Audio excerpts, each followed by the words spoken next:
Le showroom Tunisia Benin House vous offre des matériaux de construction de marque européenne fabriqués par 15 sociétés tunisiennes.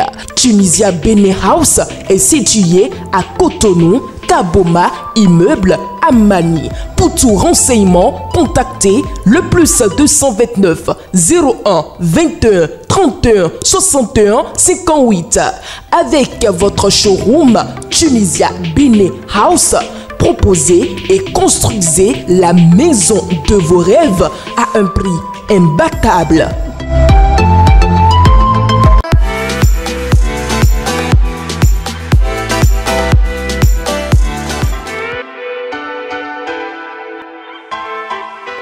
C'est un immense plaisir, mesdames et messieurs, de vous retrouver dans votre émission matinale ce jeudi 24 juillet 2025, un numéro que je présente pour vous spécialement. Nous allons donc nous retrouver dans les différentes rubriques de cette émission, à savoir la revue des titres, le bulletin d'information, la météo, la note culturelle, sans oublier l'interview matinale et la citation du jour. Mesdames et messieurs, on se retrouve tout juste après.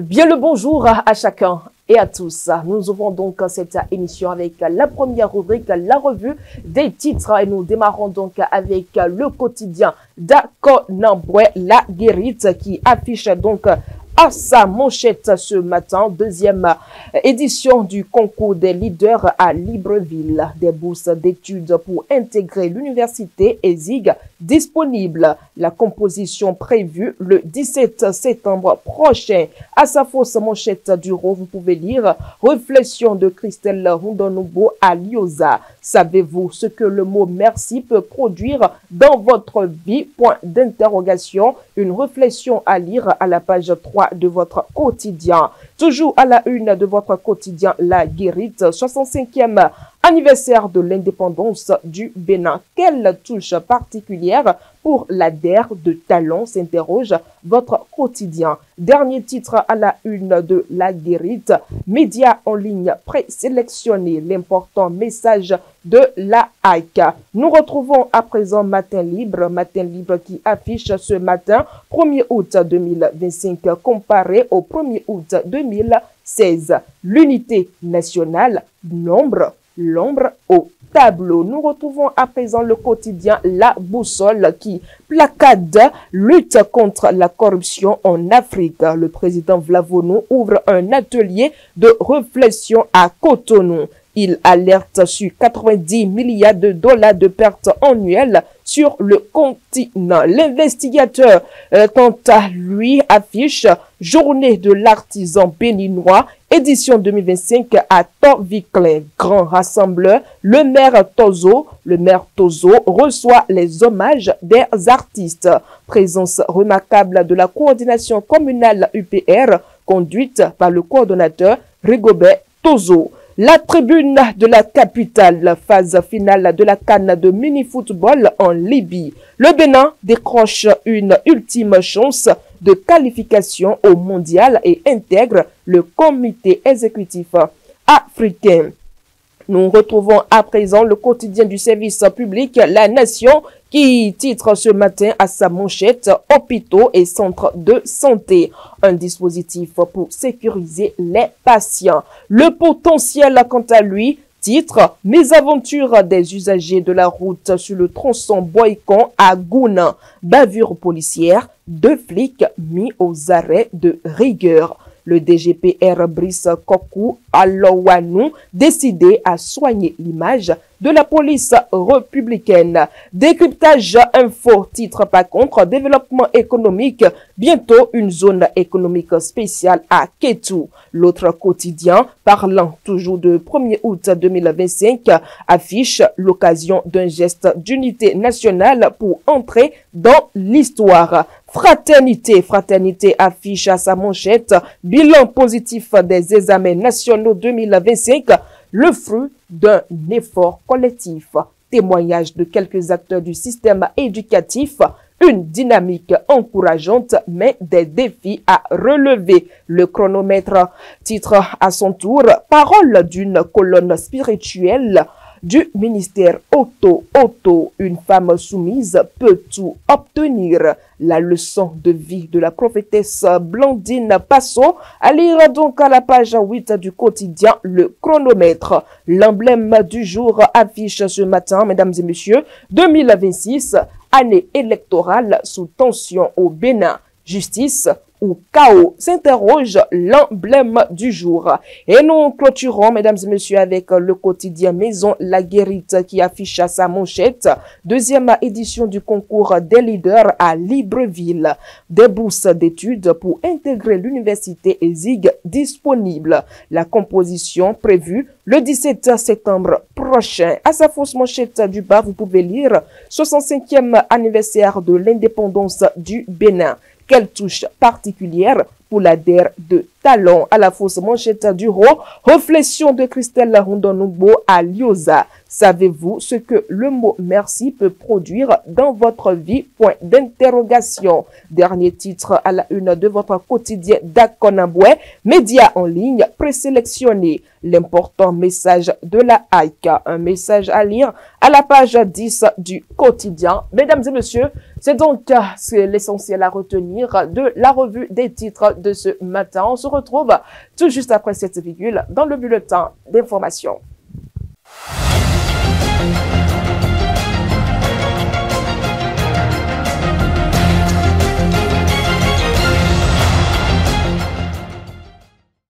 Merci de nous retrouver dans le bulletin d'information, mesdames et messieurs. Le ministère de la Justice a annoncé dans une note officielle en date du lundi 21 juillet 2025 la suspension immédiate de la délivrance des certificats de nationalité par les juridictions du pays. Cette mesure s'inscrit dans le cadre de l'application des nouvelles lois sur la nationalité, notamment la loi numéro 2022-32 du 20 décembre 2022 portant code de la nationalité et la loi numéro 2024-31 du 2 septembre 2024 relative à la reconnaissance de la nationalité béninoise aux afro-descendants. Désormais, le traitement exclusif des demandes de nationalité relève de l'autorité pour la délivrance des actes de nationalité Adam. Cette structure placée sous la tutelle du ministère de la Justice est chargée de recevoir les dossiers, les examiner et statuer sur l'acquisition ou la reconnaissance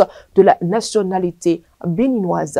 Sur un autre volet, mesdames et messieurs, l'appel à manifestation populaire lancé par le collectif des organisations démocratiques du Bénin contre de prétendus enlèvements politiques n'a pas été suivi hier, mercredi 23 juillet 2025. Un boycott qui sonne comme un cinglant revers pour les initiateurs de ce mouvement d'humeur selon le quotidien Le Matinal. Rappelons que Aboubakar Baparapé de l'ODHP, Emma Atikbaou du MFLPP, Laurent Métoyon du FP, Damien Degbe du COJPP et Mampo Kassa de la CSTB sont les initiateurs de ce mouvement d'appel. Autre information, mesdames et messieurs, c'est un fait réel. Les commerçants de l'essence frélatée, au-delà des nombreux risques auxquels ils sont confrontés, inhalent quotidiennement les vapeurs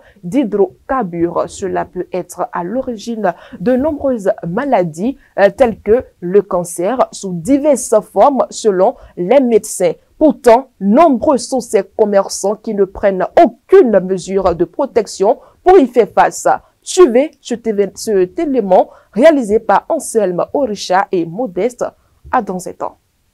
Au Bénin et précisément à Parakou, le secteur qui attire le plus de jeunes en quête d'emploi, mis à part celui des conducteurs de taxi-moto, est celui de la vente d'essence. Bien qu'ils parviennent à subvenir à leurs besoins, ces jeunes sont exposés à de nombreux risques. Ces commerçants d'essence frélatée inhalent quotidiennement les vapeurs de cette substance qui ont pourtant un impact néfaste sur la santé humaine. Bien que beaucoup d'entre eux en soient conscients, ils ne prennent malheureusement pas les mesures nécessaires. Certains témoignent des effets de l'inhalation de ces vapeurs sur leur santé. Il y a plusieurs choses qui me gênent à propos de ça. Par exemple, quand tu prends le raccord et quand tu tires de l'essence, quand tu avales ça, il faut au moins s'asseoir au moins quelques minutes avant de te retrouver. Des fois, même quand tu prends ça, et tes yeux deviennent rouges complètement, comme si tu as fumé quelque chose.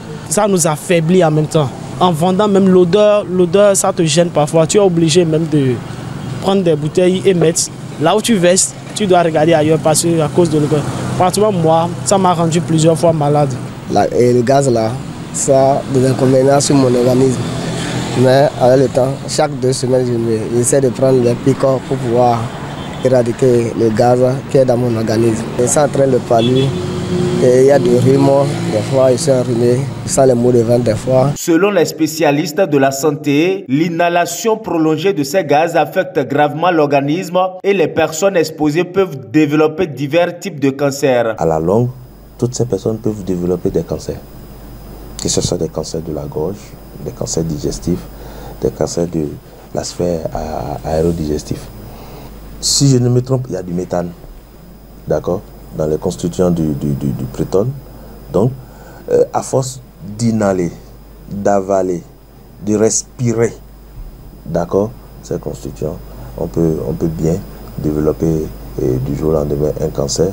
L'autre chose, lorsque vous mettez votre main dans l'essence, lorsque vous sortez ça, vous voyez comment c'est, tout est blanc.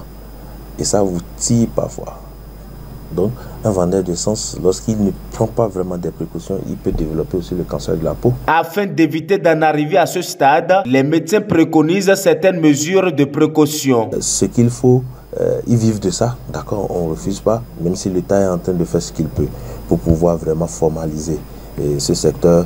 Je pense qu'ils ont plus intérêt aujourd'hui à avoir des équipements que nous appelons des équipements de protection individuelle, des masques, des tenues, un peu comme ce que les mécaniciens portent, des chaussures, d'accord, qui répondent aux normes et vraiment surtout se protéger avec des masques pour ne pas respirer à longueur de la journée. Le vrai danger, c'est ceux qui, le soir, n'ont pas un entrepôt pour sécuriser leurs marchandises et qui sont obligés de rentrer chez eux avec ce qu'ils vendent. Vous voyez, du jour au lendemain, on dit feu, le drame est là tout de suite. Donc, ils encourent plusieurs risques.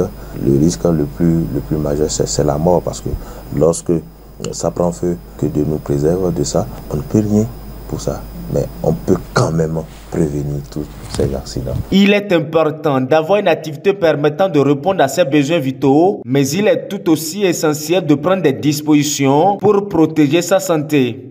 Ce bulletin se poursuit dans l'affaire de l'arrestation et de l'extradition du journaliste béninois Komlan Hugues Sossoukper. La Côte d'Ivoire est enfin sortie de sa réserve. Le gouvernement ivoirien s'est exprimé publiquement après les nombreuses critiques suscitées par l'interpellation du journaliste à Abidjan où il se trouvait sur invitation officielle suivie de son transfert en urgence vers le Bénin. Les précisions sont à suivre dans cet élément.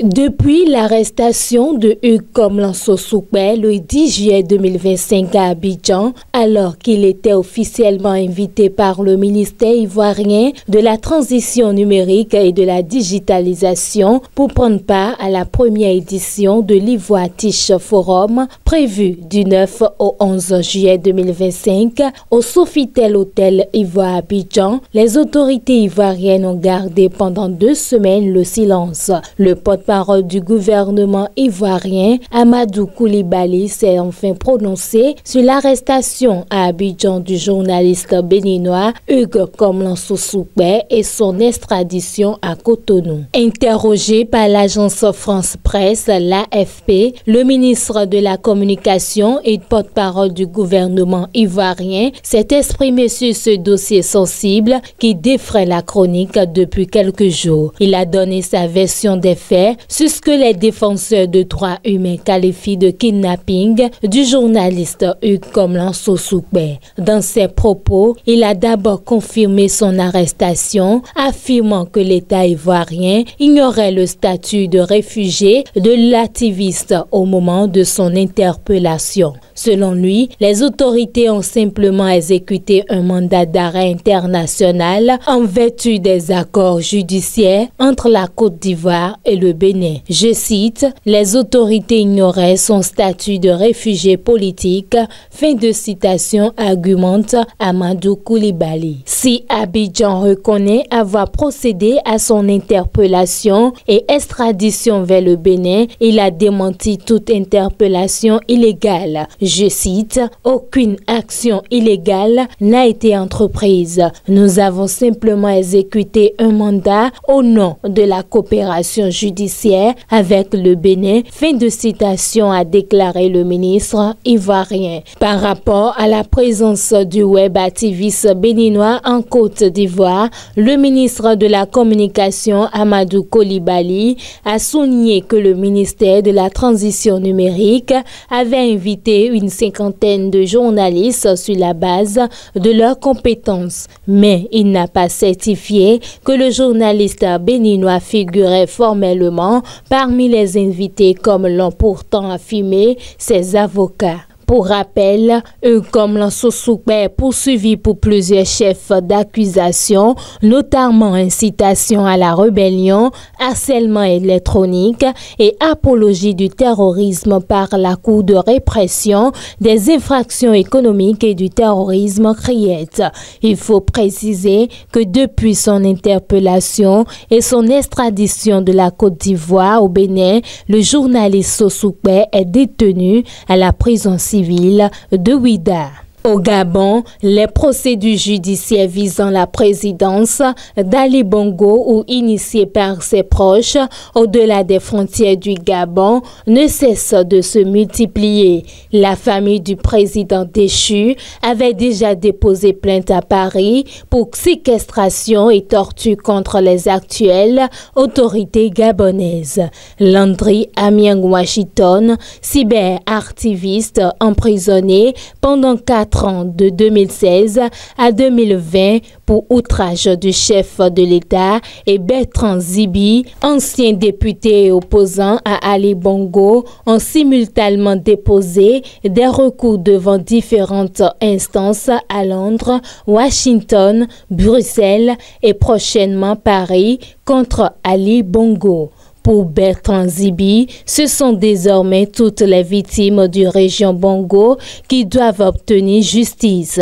Ce dernier a été emprisonné pendant 6 ans en 2016 pour violence et détention illégale d'armes à feu. Nous sortons d'une des pires dictatures. C'est un peuple qui, pendant 50 ans et 14 ans de magistère d'Ali Bongo surtout, a souffert et veut simplement que justice lui soit rendu. Il y a eu des spoliations, il y a eu des meurtres arbitraires. Je peux vous le dire que la liste est si longue que je ne sais pas comment Ali Bongo peut trouver le sommeil, témoigne Bertrand Zibi. Alors que la famille Bongo dépose plainte, elle aussi pour séquestration, torture et hors détention arbitraire, Bernard Zibi répond, je cite, « C'est l'hôpital qui se moque de la charité. J'ai été torturé. Nous avons été traités comme des bêtes.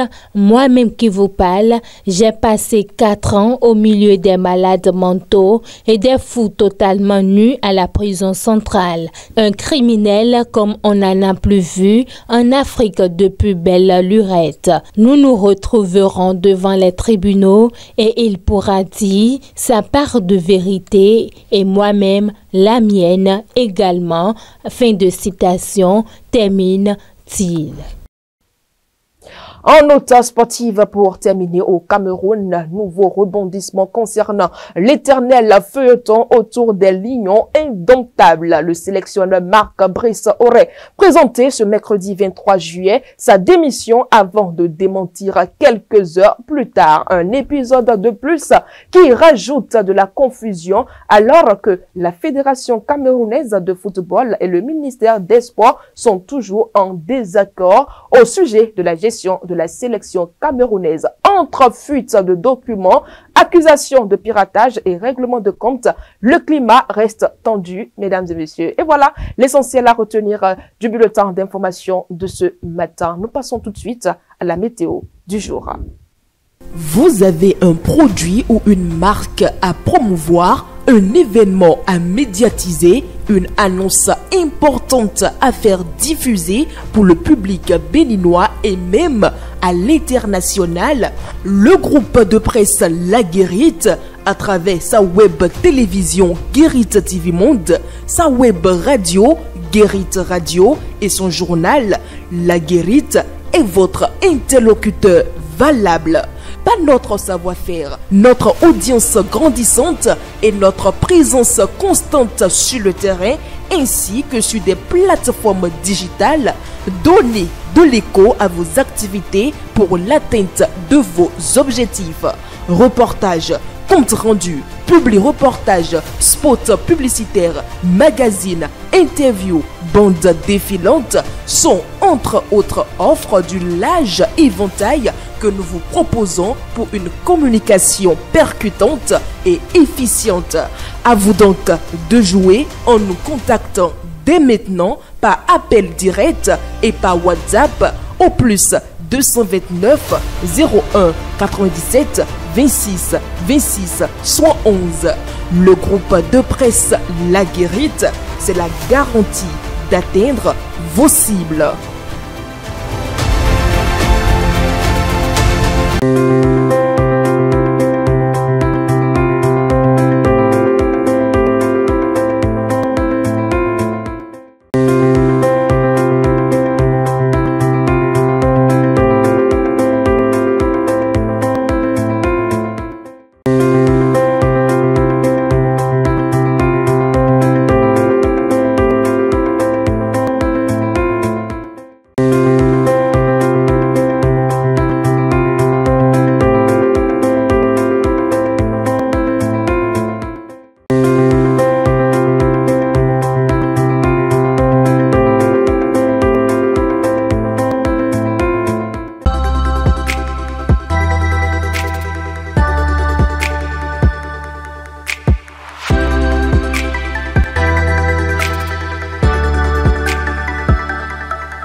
Nous voici donc dans la note culturelle, chers amis internautes. Le dimanche 3 août 2025, le patriarche béninois chantera sur le boulevard lagunaire, offrant aux festivaliers un concert où mémoire, tradition et génie artistique se rencontrent. Je veux bien parler du Hagbe national, l'incontournable Sagboran Danialou. Il fera vibrer Porto Novo dans un moment musical hors du temps. Et tout ceci s'inscrit dans le cadre du Festival des Masques de Porto Novo. Une présence unique, un moment fort à ne pas manquer sous aucun prétexte, chers amis internautes. Une seule date, dimanche 3 août 2025. Retrouvez donc Sagboran Danialou sur le boulevard lagunaire et l'entrée, elle est libre et gratuite. C'est donc tout pour la note culturelle de ce jour.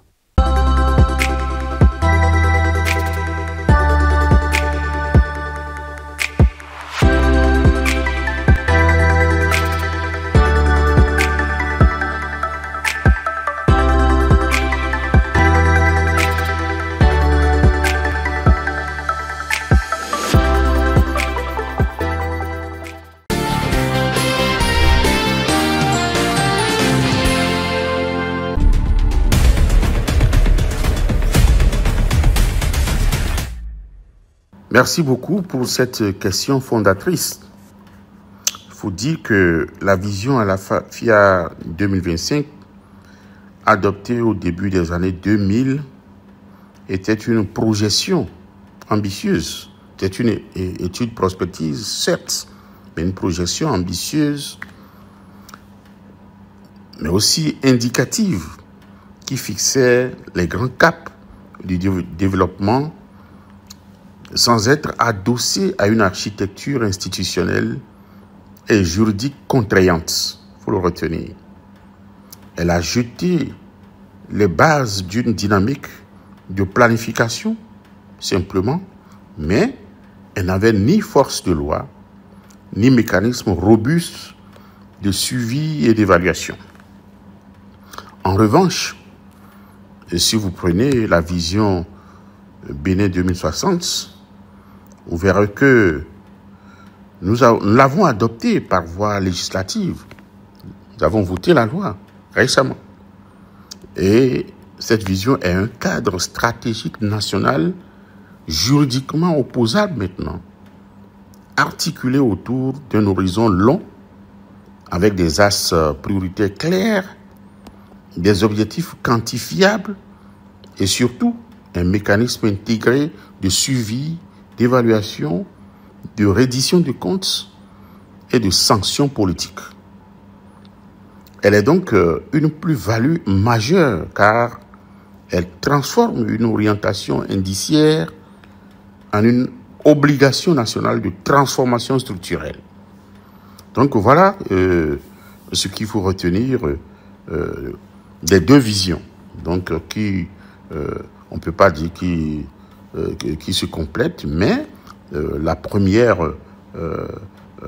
en termes de mesures contraignantes, de cadre législatif clair, il n'en avait pas, tandis que pour l'actuel Bénin 2060, c'est clair que c'est incrusté dans un cadre législatif et nous l'avons voté, nous l'avons adopté. Ça a un support législatif et c'est beaucoup plus contraignant.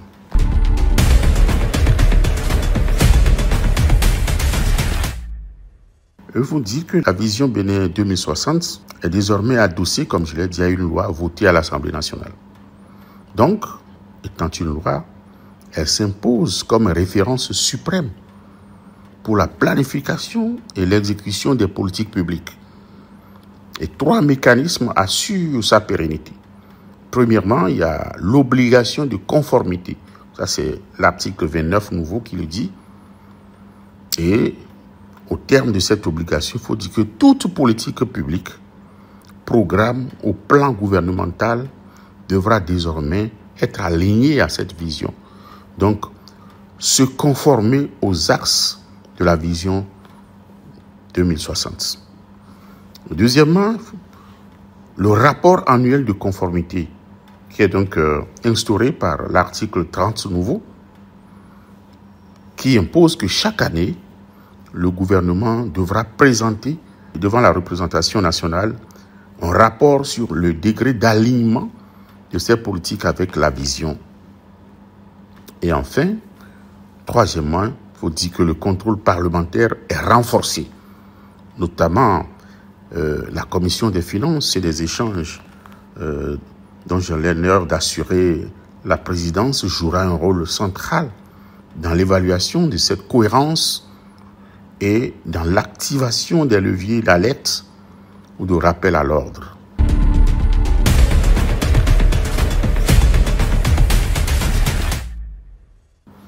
Oui, la principale garantie, c'est le caractère législatif de la vision 2060, comme je l'ai dit. Elle ne repose plus ou pas sur une simple déclaration d'intention. Elle n'est plus simplement une étude prospective ou une circulaire administrative. Mais il s'agit d'une loi de portée générale qui est adoptée par le Parlement et donc inscrite dans l'architecture normative de l'État. Donc, tout gouvernement issu du suffrage universel sera donc tenu de respecter cette loi tant qu'elle n'est pas abrogée ou révisée par une autre loi. Et de plus, son intégration dans les cycles budgétaires annuels à travers le débat d'orientation budgétaire lui confère un caractère opérationnel et récurrent, la rendant ainsi incontournable dans la conduite de l'action publique.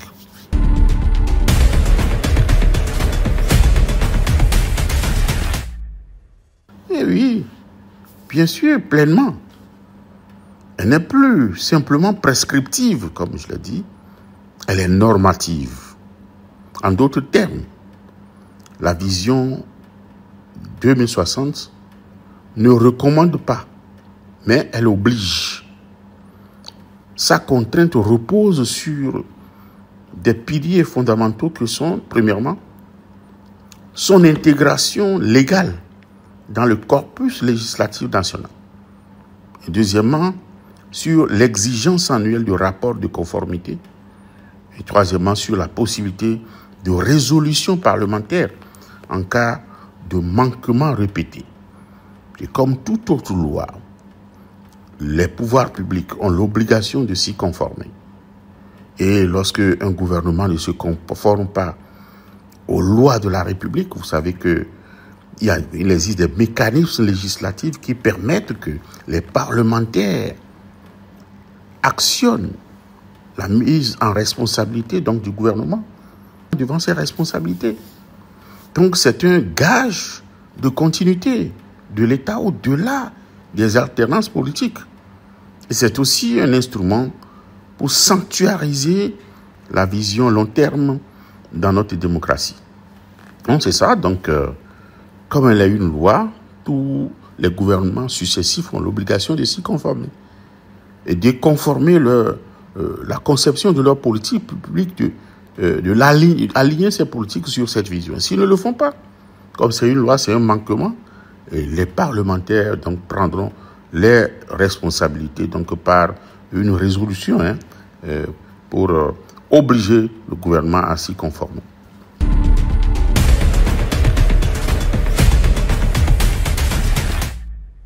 Absolument, les sanctions sont prévues et le texte prévoit une sanction politique majeure.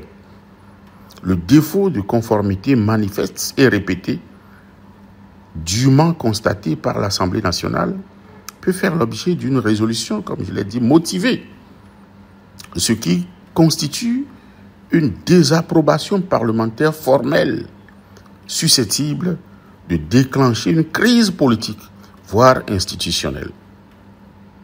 Donc c'est une innovation majeure mais puissante qui inscrit désormais la responsabilité politique du gouvernement dans le temps long face à la nation et devant le peuple représenté par ses députés. Et cela n'existait pas dans l'ancienne vision Bénin à la FIA 2025. Non, il n'y avait pas ce caractère contraignant. Donc, n'étant pas une loi, ce n'était pas possible pour les députés donc d'actionner les mécanismes qui permettent d'actionner la responsabilité du gouvernement au cas où il n'alignait pas ses politiques publiques sur cette loi-là.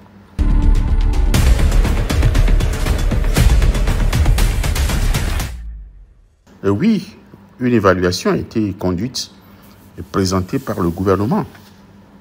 Il faut dire qu'il en ressort que la vision à la FIA 2025 a connu des résultats mitigés. Et certains axes ont connu des avancées réelles, notamment dans le domaine des infrastructures, par exemple, de l'éducation aussi, mais dans d'autres domaines, notamment la transformation structurelle de l'économie, ces domaines sont restés en deçà des attentes. Dans le domaine, par exemple, du suivi-évaluation. Donc, on est resté sur notre fin dans ces domaines. Et cette évaluation a été un point de départ critique qui a justement conduit à renforcer le caractère contraignant et structuré de la vision 2060. Donc, on a tiré le leçon de Bénin à la FIA 2025 pour pouvoir insérer dans la loi actuelle des dispositifs, des mécanismes contraignants, avec un impératif de capitalisation sur les leçons du passé.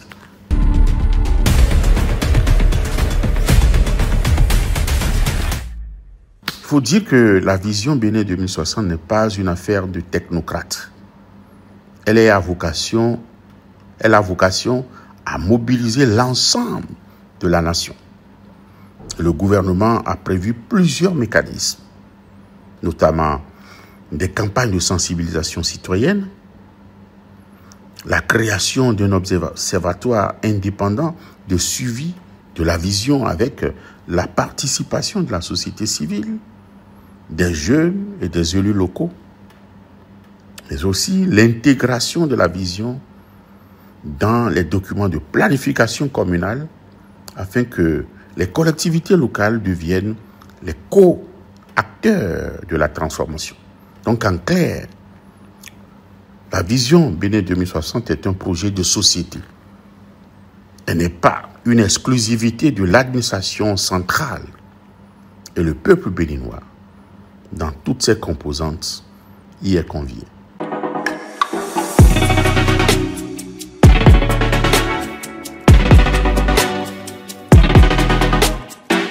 Amis de la revue de presse, mesdames, messieurs, bonjour. Le journal La Guérite, tout comme Matin Libre, s'intéresse ce jeudi à la célébration du 65e anniversaire de l'indépendance du Bénin. Ce 1er août 2025 est d'une particularité, note La Guérite. Selon le journal, la particularité cette année est que cette célébration constitue la 10e et dernière que va présider Patrice Talon en tant que chef de l'État. Alors, à quoi s'attendre de spécial en ce qui concerne le menu des festivités? Cherche à savoir le journal d'Akonaboué. Ce qui est sûr, souligne l'apparition, les Béninois feront le constat le 1er août prochain des touches particulières de cette célébration. Du moins, si l'on sentit au propos du porte-parole du gouvernement, Wilfried Léandre Mbedi, a-t-elle précisé. D'ailleurs, pour la circonstance, le Bénin a convié 4 pays, dont 2 membres de l'Alliance des États du Sahel, AES. Bien que l'identité de ces pays ne soit pas encore dévoilée, cela constitue tout de même une nouveauté, car c'est la première fois depuis 2016 que le gouvernement Talon invite 4 pays à participer à une telle cérémonie, fait observer La Guérite.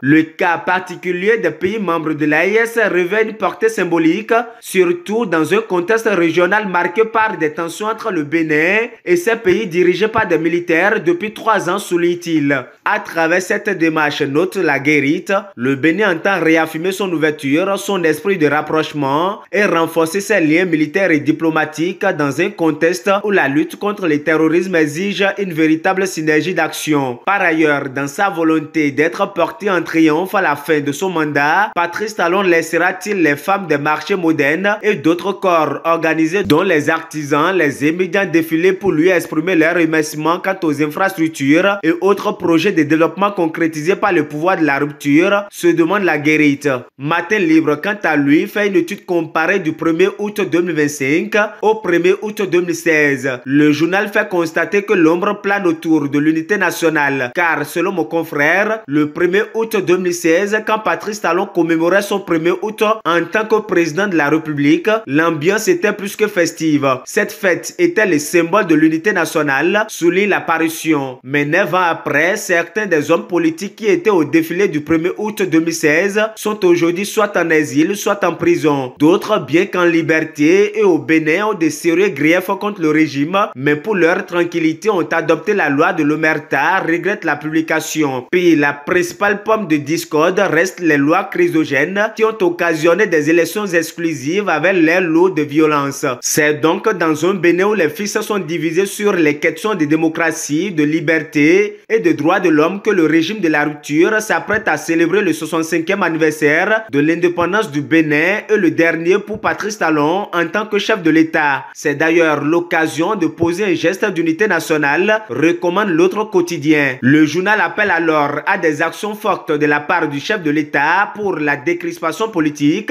afin de bien négocier le virage de 2026 et d'entrer dans l'histoire. Dans la suite de cette revue de presse, plusieurs journaux sont revenus sur les grandes décisions prises en Conseil des ministres ce mercredi. La boussole, le potentiel, décryptage info, l'emblème du jour et bien d'autres publications rapportent la création prochaine d'une zone économique spéciale à Kétou. Selon le compte rendu du Conseil des ministres, la création de cette zone est la concrétisation d'initiatives conjointes visant le renforcement des relations économiques avec le Nigeria. La future zone sera orientée vers la production et la transformation des céréales très prisées sur le marché nigérian ainsi que d'autres filières compétitives, rapportent les parutions. Une zone économique spéciale de 983 hectares pour dynamiser le partenariat avec le Nigeria, renseigne la boussole. Intégration régionale et développement local, que tout se connaît au Nigeria, conclut l'emblème du jour. Toujours en Conseil des ministres ce mercredi, la nation rapporte que le gouvernement a adopté les dispositifs pour la sécurité des patients en République du Bénin. Selon les journaux du service public,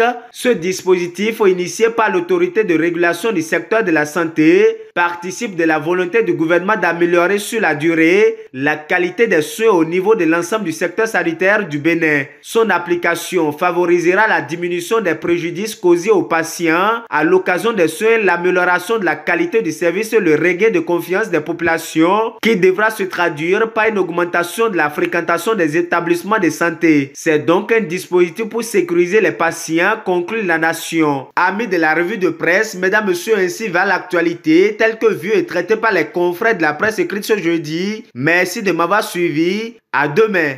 Nous voici à la dernière manche de cette émission matinale, mesdames et messieurs, chers amis internautes. Ce n'est pas la grandeur des rêves qui compte, mais la force qu'on met à les réaliser. Merci d'avoir été des nôtres. Une fois de plus, portez-vous bien et à demain.